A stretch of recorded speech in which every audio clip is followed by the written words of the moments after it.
Okay, so I made a bit of an assumption about the female autistic thing. I kind of assumed that you guys knew what was going on with that, but I got asked how at 40 years old did I just get diagnosed with autism, and so I thought I'd give you a little bit of a backstory on that. So, as far as research goes, in general, the first 50, 60 years of research, like peer reviewed research, of autism specifically, but a lot of other things, they used men. And I know a lot of people are going to be like, "Oh, it's the patriarchy. Oh, of course they used only men." No, it's not actually that. It's they chose men because of logic.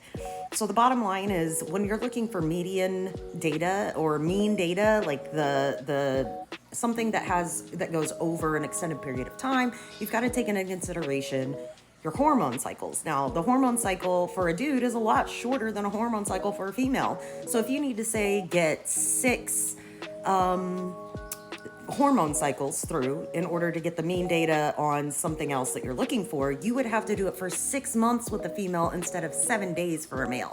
Because males have a complete hormone cycle in 28 hours as opposed to the female, which is 28 days. So if we're looking at something that doesn't have to do with that, the hormone cycle, you would need to go complete the hormone cycle multiple times to gather the data in regards to that other subset of information. So of course they use dudes. They didn't use chicks, they used dudes. That means that unless you presented like a dude as a female, you wouldn't get diagnosed. And it wasn't until probably the last 15, 20 years that they even started doing these kinds of studies on females.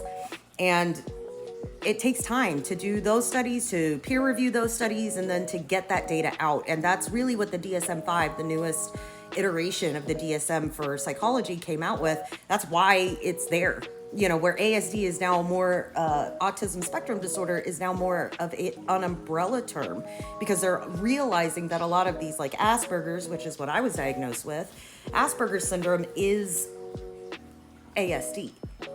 And so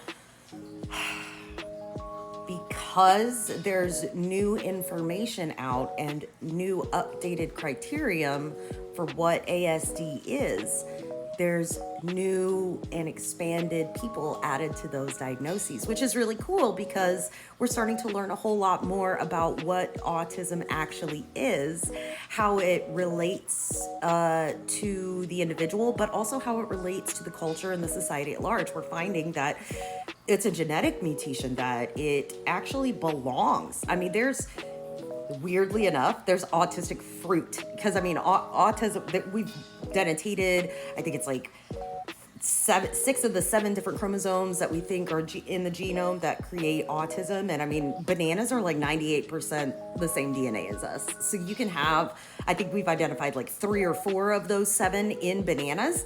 So like you can technically have an autistic banana. I guess my point is that we're supposed to be here. There's a point for us in this society. And now that we're learning more and more and more about it, you can get people like me who are 40 years old and have lived in society as a normie and now being diagnosed with ASD because we're learning so much more about it, you know, and learning how we as autistic people really are influential and important to the society at large, and that it does present very differently between males and females. So you're going to start seeing a lot more females that are diagnosed with autism now, because we actually have the data to back that up and to diagnose them correctly.